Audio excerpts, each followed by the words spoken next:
La lutéoline, un flavonoïde anti-inflammation. La nature contient une immense diversité de molécules capables d'influencer le fonctionnement du corps humain. Parmi elles, les flavonoïdes occupent une place particulièrement intéressante. Ces composés naturels se trouvent dans de nombreux fruits, légumes, herbes et plantes médicinales. Ils jouent souvent un rôle protecteur pour les plantes, mais ils peuvent aussi interagir avec les mécanismes biologiques du corps humain. Parmi ces flavonoïdes, il en existe un encore relativement peu connu du grand public, mais qui attire de plus en plus l'attention des chercheurs. Cette molécule s'appelle la lutéoline. La lutéoline est un flavonoïde naturel présent dans plusieurs plantes. On la retrouve notamment dans le persil, le céleri, le thym, le romarin, le poivron, les carottes, les artichauts et certaines plantes utilisées en phytothérapie comme la camomille.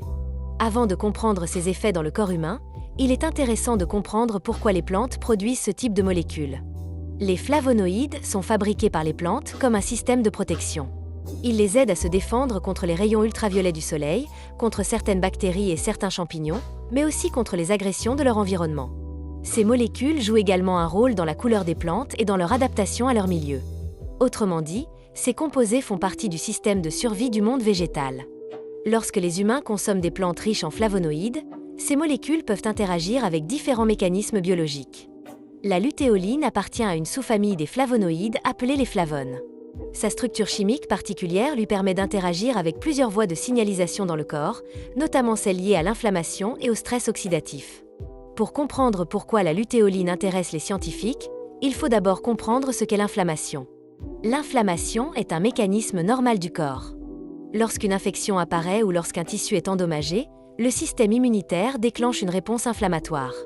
Cette réponse permet d'éliminer les agents pathogènes, de nettoyer les tissus endommagés et de déclencher les mécanismes de réparation. Dans ce contexte, l'inflammation est essentielle pour la survie. Le problème apparaît lorsque l'inflammation devient chronique. Une inflammation chronique de faible intensité peut persister dans l'organisme pendant longtemps. Elle est souvent silencieuse, mais elle peut influencer de nombreux systèmes du corps. Plusieurs facteurs peuvent contribuer à cette inflammation chronique. Le stress, une alimentation déséquilibrée, le manque de sommeil, l'inactivité physique ou certaines perturbations métaboliques. C'est dans ce contexte que certaines molécules naturelles, comme la lutéoline, sont étudiées. La lutéoline est connue pour ses propriétés anti-inflammatoires potentielles. Certaines recherches suggèrent qu'elle pourrait agir sur différents mécanismes impliqués dans la réponse inflammatoire. Par exemple, elle pourrait moduler l'activité de certaines molécules appelées cytokines. Les cytokines sont des messagers chimiques produits par les cellules du système immunitaire. Elles permettent aux cellules de communiquer entre elles et d'organiser la réponse immunitaire. Mais lorsque certaines cytokines sont produites en excès, elles peuvent contribuer à maintenir un état inflammatoire dans le corps. La lutéoline pourrait aider à réguler certains de ces signaux inflammatoires. Un autre mécanisme important concerne le stress oxydatif.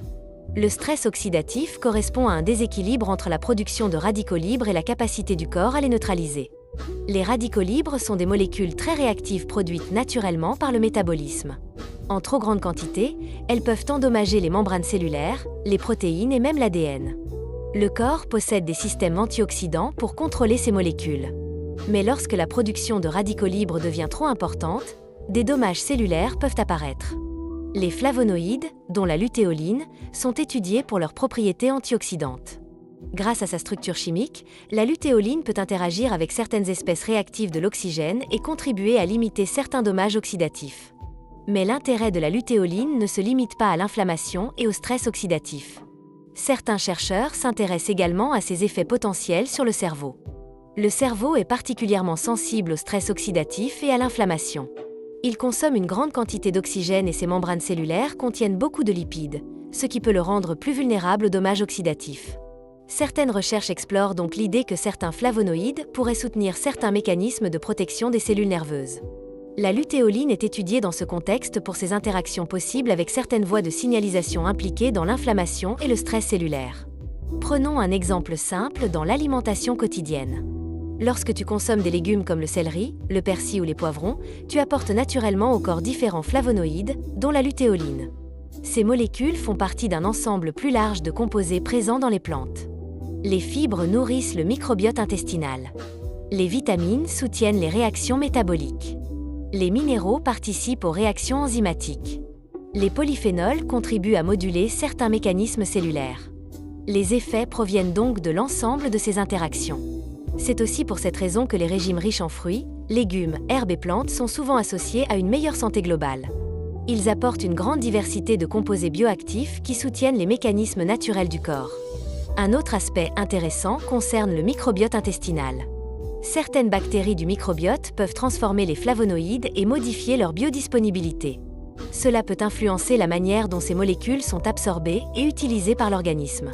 Cela montre à quel point la nutrition, le microbiote et la biologie cellulaire sont profondément connectés. Comprendre la lutéoline ne consiste donc pas seulement à parler d'une molécule isolée. Il s'agit aussi de comprendre comment les composés végétaux participent à l'équilibre biologique du corps. La recherche scientifique continue d'explorer ces interactions afin de mieux comprendre le rôle de ces molécules naturelles dans la physiologie humaine. Ce que l'on peut retenir, c'est que la lutéoline illustre parfaitement la richesse du monde végétal et la complexité des interactions entre les plantes et le corps humain. Les plantes produisent ces molécules pour leur propre protection. Mais lorsque nous les consommons, elles peuvent aussi participer au soutien de certains mécanismes naturels de l'organisme. À travers l'alimentation, nous apportons donc bien plus que de simples calories. Nous apportons aussi une grande diversité de molécules biologiquement actives qui peuvent contribuer à l'équilibre du corps. La lutéoline fait partie de ces composés discrets mais fascinants qui montrent à quel point la biologie humaine et le monde végétal sont étroitement liés.